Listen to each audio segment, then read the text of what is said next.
How to handle being ghosted. Tips on how to handle being ghosted. If this is the first video you're seeing on this topic, I want you to go back to my playlist and check out part 1 and part 2 of it, because there's huge, great dating tips on this topic that is going to make more sense to where I am now. Everything is in like a chronological order to build up where we are now. So with this one,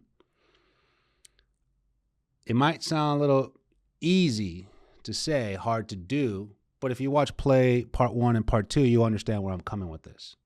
Number 1 is, if you've ever been ghosted, and I'm sorry that happened, don't contact them. Don't contact them. Don't give them the satisfaction. Don't chase a ghost. And again, I said this before in another video, a ghost is after a long period of time, not one day or 12 hours. I've heard crazy scenarios where they felt ghosted because it's been 6 hours.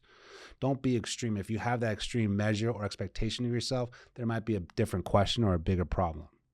Ghosting is more of like no contact, disappearing act within maybe 5 days minimum, if not more, where you're like, okay, wow, nothing happening.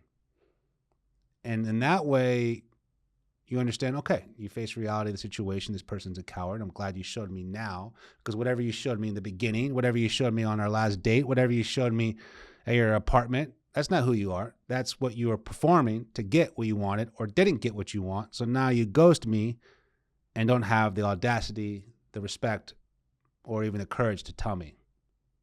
You're a coward. You're a little beep. Good, get rid of it. But the least, or I would say the worst thing you could do is contact them.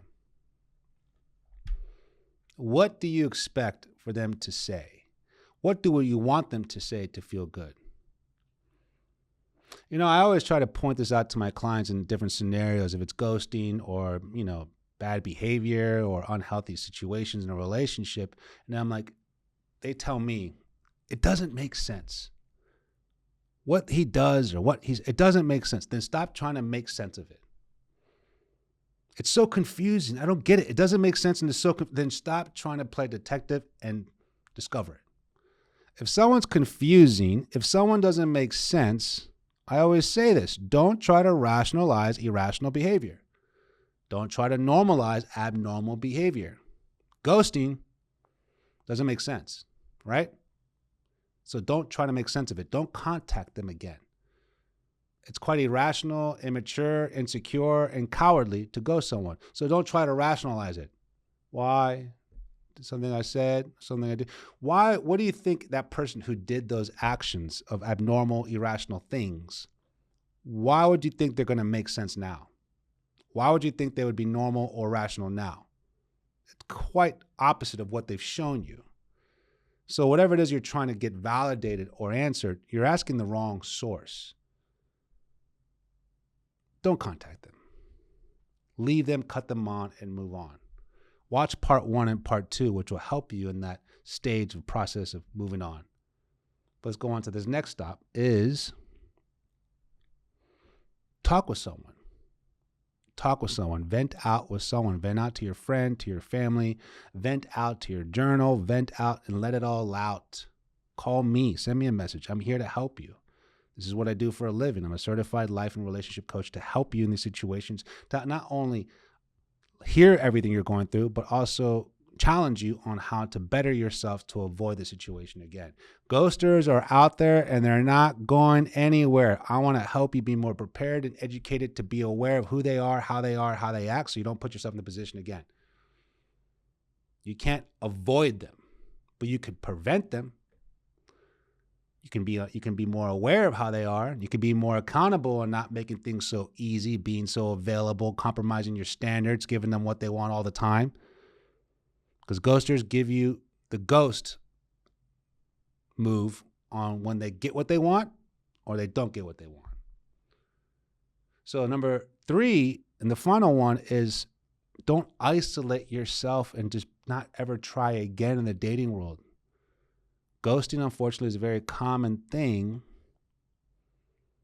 And if it happens to you, I'm sorry. It's not fun. It sucks, but you have to understand, usually maybe you played a role in it that you don't even know. And like I said before in other videos, usually people who get ghosted or put themselves in a ghosting situation are extremely vulnerable and not aware of how easy they're making the situation. They get swept up right away, like love bombers. Love bombers ghost. Be aware of that. Be aware of the difference of someone persuading you for lust compared to love. Ghosters, lust. Be aware of it. So don't isolate yourself and give up. Take the time to like kind of, reflect, feel, heal. But I'm going to help you get back out there to be more aware because now you're more experienced. Dating is a skill to be developed, and this is an unfortunate moment that now you have the skill to understand it. That's all I'm trying to do is help you all with the situation so you never get hurt again. My name is Coach Andres. I want to say thank you for watching this video. If you have any comments or have any situations you'd like to share, leave a comment. And again, subscribe. I always appreciate your support. Talk to you soon. Take care.